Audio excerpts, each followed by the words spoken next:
هل البكاء علامة ضعف؟ لا، البكاء علامة قوة.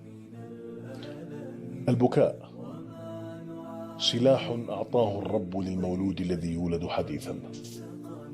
إذا جاع بيبكي، إذا عطش بيبكي، إذا وسخ على حاله بيبكي، إذا انمغص بيبكي، إذا شوب بيبكي، إذا برد بيبكي، إذا خايف من العتمة بيبكي. سلاح واحد، أنت بس عليك تستعمله وأنت مولود. والله بيسخر كل المحيط اللي حواليك يدوروا على راحتك، يسخرهم لك ويخدمونك. بس لما استغنيت عن البكاء ضعت. اللي ما بيبكي بين يدي الله لن تقضى حاجته.